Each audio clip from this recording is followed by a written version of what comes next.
All right, so while Eric's been on vacation down in Arkansas, taking it easy, kicking it back, doing the Volvo build, we've been putting in some work on the El Camino. A lot of little things we need to tidy up before it's ready to hit the roads, but we're getting really close. So today we're just going to try to button up a few of the leftovers, get the fuel tank on, finish up the power steering pump and lines, and then work on the exhaust system. So that's what we're going to go ahead and get done today.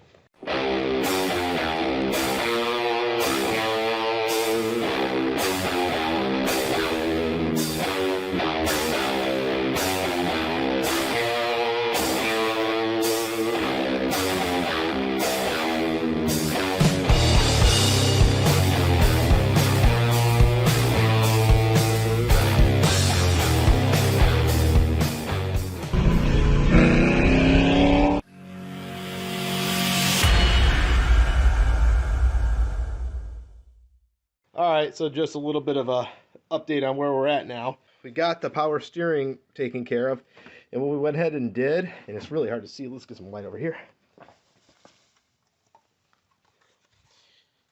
All right, much better. So we didn't want to reuse the old power steering lines, so what we went ahead and did is we hit up ICT Billet, and they make these nice little adapters. So these are -6 adapters. I believe we have two M18 by 1.5 and then one M16 by 1.5. Actually, no, I'm sorry, scratch that.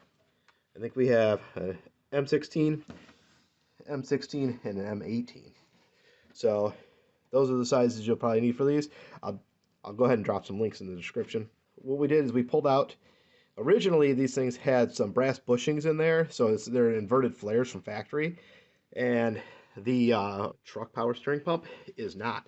So it's actually an O-ring bushing, and if you remove those flared bushings, you can actually use the O-ring bushing. So we have the two O-ring bushings here, and then one here, and then I went ahead and made a PTFE line for it with 290s, and it fits really good. It looks really clean.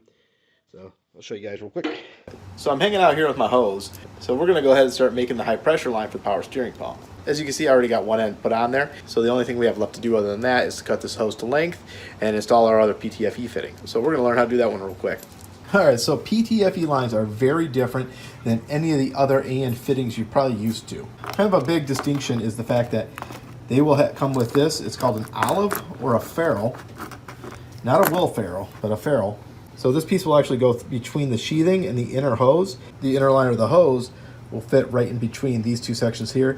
What happens is once you tighten down the nut, it'll actually crush that in there, and these PTFE lines can actually hold quite a bit of pressure. I think it's somewhere in the neighborhood of like 5,000 PSI burst pressure on these. First thing we need to do is cut this to length. We've already taped it off and marked it. Now, very important step, taping this off. If you do not tape it off, what is going to happen is once you cut that, the end of this braiding is going to flare out. So we do need to flare out the braiding when putting the olive on, but you still need to be able to get this nut on first. And if this starts to flare out on you first, you're not going to be able to slip this over it. And if you try pushing it back together, they're going to get stabbed a lot. So I'm going to go ahead and cut this real quick, and then we're going to go ahead and install the fittings.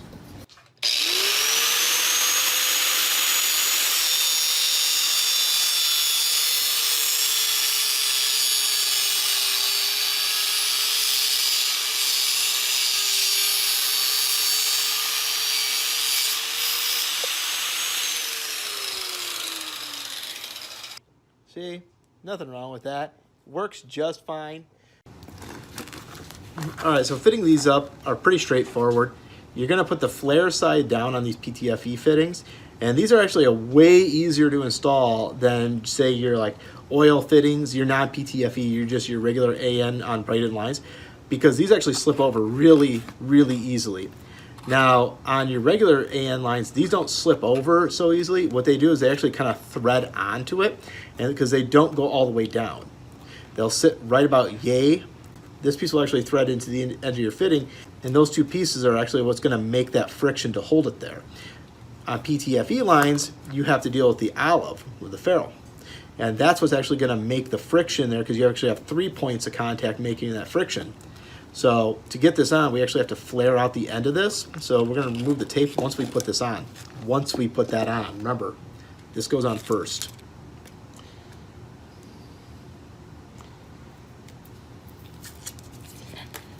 So to flare this out, I'm just going to use a little pick. I'm going to clean a little pick. So all you're trying to do is trying to like separate the braiding and then get this split out from the inner liner. And all I'm doing is, I'm not actually pressing this into it. I'm putting this in the side between the liner and the braiding, and I'm just working it in a circular motion around. And all it's doing is spreading the braiding out. Just make sure if you're using any sharp object like that, you're not stabbing it into the internal liner, because that's going to cause a leak. So once we have that separated, as long as we can get our olive in between. Remember, these are sharp. These will stab you. And especially if you've ever been stabbed in the thumb, you know it hurts a lot. You just want to get that pressed down as far flush as you can possibly get it in there. So let's see if we can see that. There's an inner lip in there that you're not going to be able to push past. So as long as your inner liner is up to that top lip, you're good to go. Now when inserting this, just remember that there is going to be a little bit of friction on here. If you want, you can actually go ahead and lubricate the end of this. I know some people use like maybe just a little bit of water or a little dab of oil just to lubricate that so it doesn't get hung up on the inside of that liner. I like to spit on it before I jam it in there, but that's just me.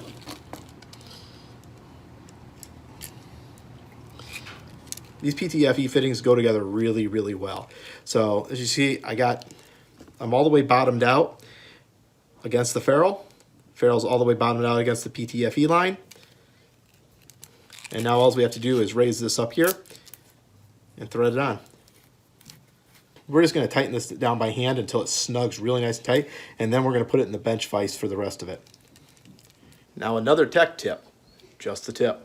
So when you put these fittings into your vise, so you can either buy the jig that is meant to do AN lines in a bench vise, and it'll hold the line, it'll hold the fitting as well as clamp the lines to keep them from moving.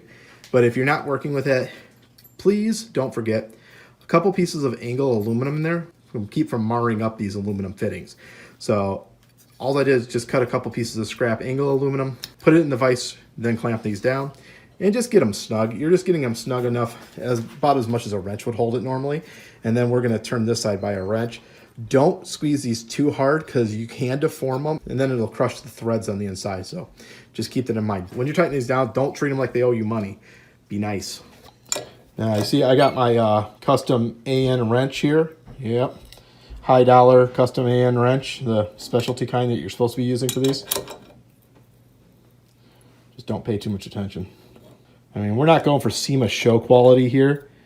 So if you are, you're on the wrong channel.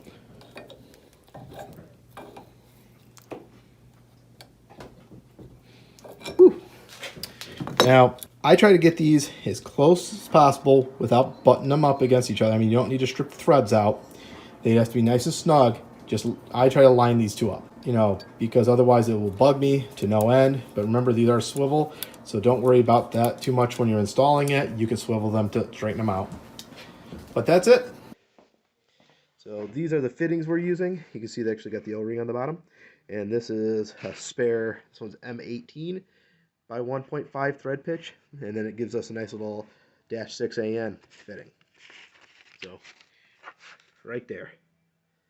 Everything you need to know. Works great. Other than that, we are working on the transmission crossmember. So we went ahead and pulled this thing out of here.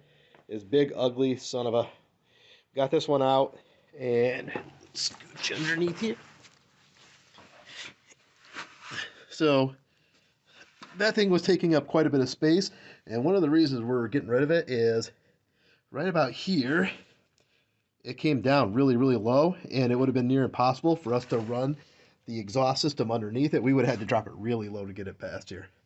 So we're just going to build a simple one. We got some square tube and some angle iron, and we're going to go ahead and start cutting that up and get that ready to go. This was just not going to cut it. We're ready to go ahead and start chopping up some of this angle iron here. All right, go ahead and chop that.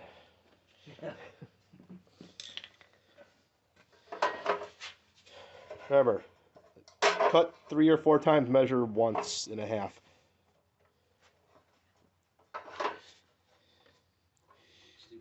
Yep, make sure you get your thumb right in between that and the blade. Yep, right there. You don't need it.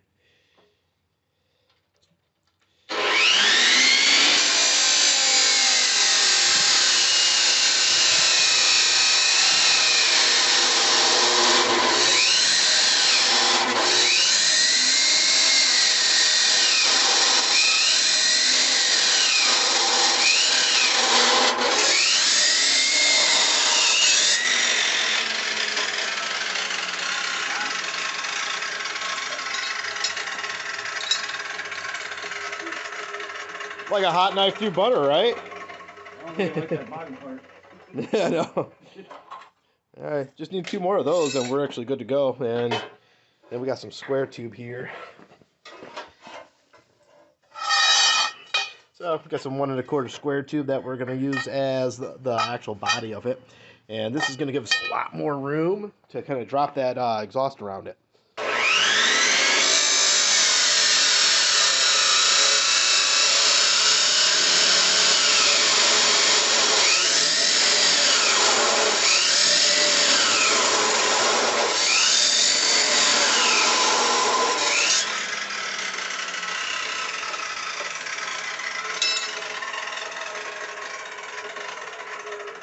Well, she's an old girl, but she still works. All right, while he gets that done, I'll show you guys. We got the fuel system ran. That's looking really decent. So, got the tank back up, and there's our pumps mounted. Pump and filters mounted, and everything's nice and tucked. I was gonna try to wrap the fuel system right around the drive shaft. He wouldn't let me do it though. So maybe next time, right? Got it nice and tucked all the way up the frame rails there. So this will do pretty good for now. Like I said, we really want to do an in-tank pump later on, and then this is all going to get replaced with brand new braided steel AN line, so it's going to look a lot more pretty then. All right, got it all finished up, guys. So check it out. It was actually a pretty straightforward, simple build, and all we did is we cut out 3 of these pieces of angle iron and cut them about 5 inches long, and they're all the same actually, just trimmed up. So what we went ahead and did is mounted the 2 sides to the bottom of the frame, and then we went ahead and tacked in this piece of 1 1/4 square tube to the bottom, just kind of tack welded it on for the time being. Mounted this is actually going to be, it's actually going to sit like that. Then the trans mount's going to go ahead and sit in this hole here. So we just marked where this one was going to sit, as opposed to these sides being mounted to the frame. So this goes to the passenger side frame rail.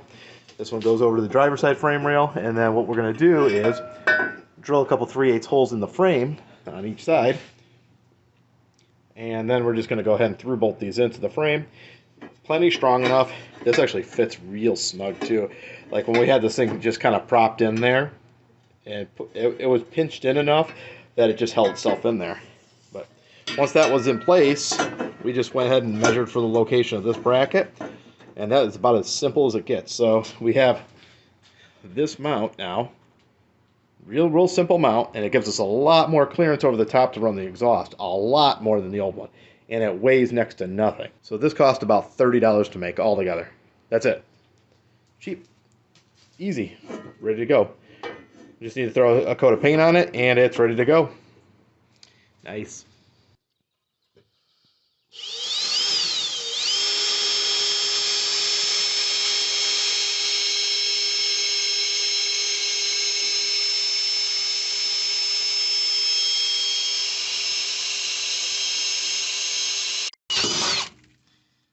This is a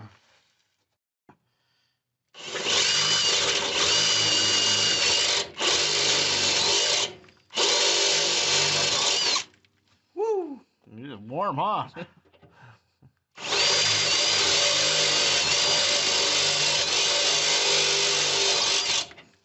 Nice.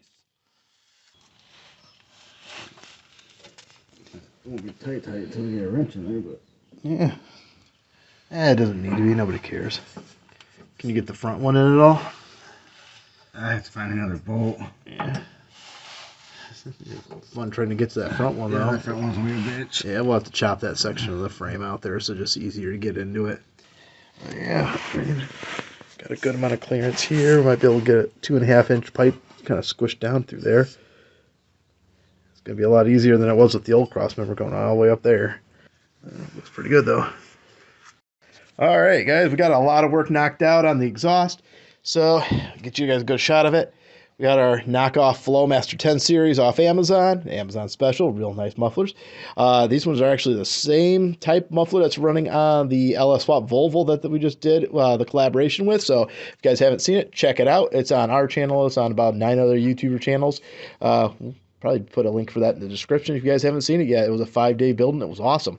So we went ahead and got that, and we knocked out some pipe work here. So if you recall, we went ahead and got the S10. Ooh, crap. We'll be a little nicer to that. All right, so we went ahead and got the S10 LS swap headers, and they fit really, really well. A little bit of clearancing we just had to do on the body to make them work, but they do fit really well on the G body. So we went ahead and got some 2.5-inch pre-bent pipe, and it's really nice because we can cut it into sections that we need. And going into our 2.5-inch V-band, and then our flex joint, which you guys know, these never fail, right? Right? Okay, moving on. Up and over the Crossmember, we got our gap set on there.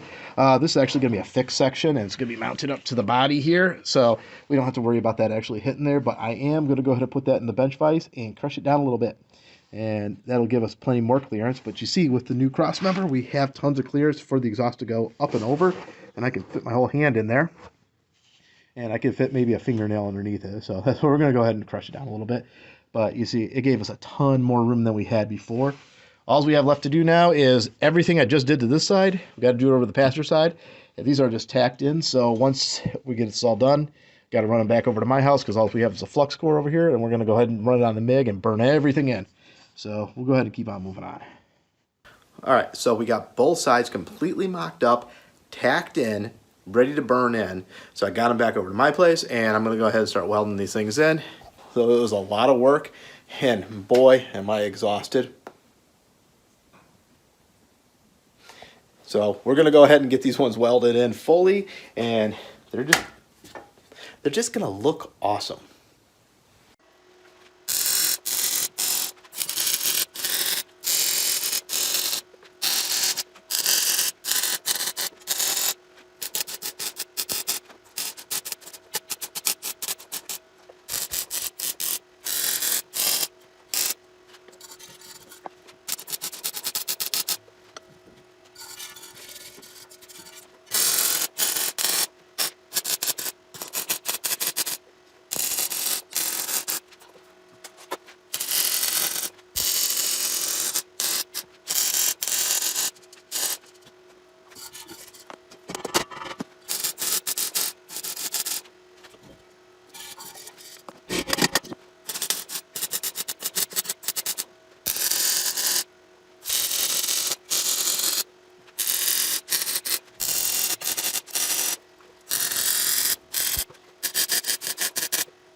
Okay, all done.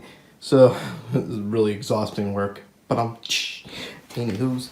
So that's what we got. This is what we're going to be running for the time being on the El Camino. We're going to see how it sounds. He may think, he thinks it might be a little loud, so we'll see.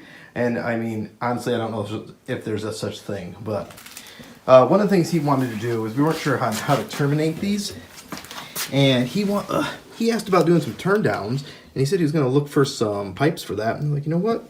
Yeah, we can make those. So all we did is slash cut these at the end.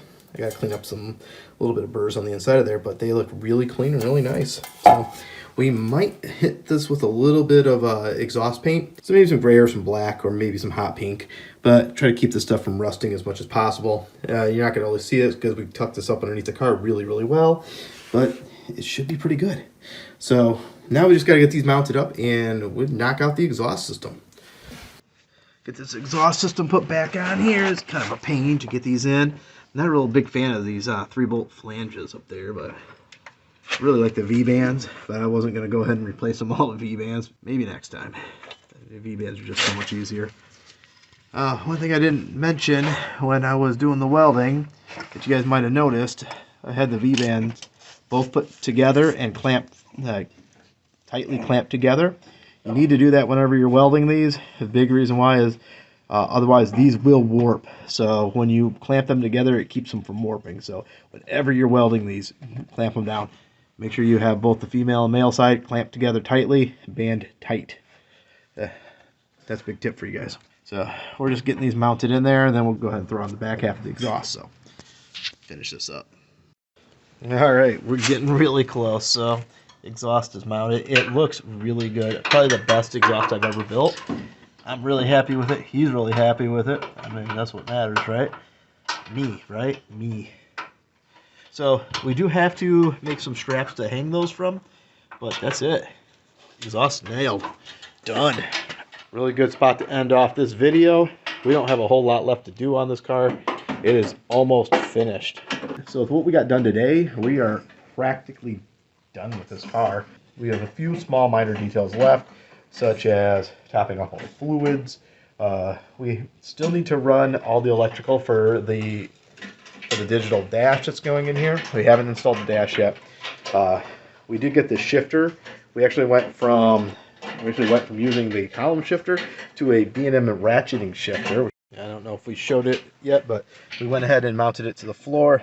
It's going to be a lot more comfortable to run one of these anyways, but we did set up this ratcheting shifter. It's a lot easier, and that actually gave us access to run the exhaust right underneath the tunnel there, because the way these are set up from factory with the column shifter is they actually have a linkage that runs right across the floorboard underneath the seat here, and we'd have to drop the exhaust really low just to get it through. So that wasn't an option. But as you see, we still need to get the dash in, and that's about it.